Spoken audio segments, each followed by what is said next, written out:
26 августа на стадионе школы-лицея Назрани пройдет ежегодный фестиваль культуры и спорта. Там будут выявлять лучших спортсменов Ингушетии в 12 дисциплинах.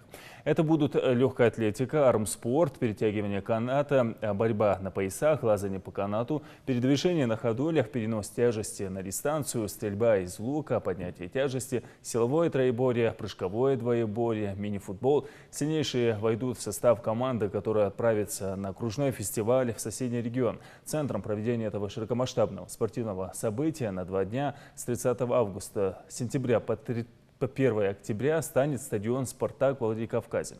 Этот фестиваль проводится в целях пропаганды народных видов спорта, нацелен на приобщение молодежи к здоровому образу жизни и многовековой традиционной культуре. Напомним, что в прошлом году наши спортсмены заняли 1 место. Победители, любители спорта приглашают поддержать наших спортсменов и стать зрителями яркого спортивного праздника.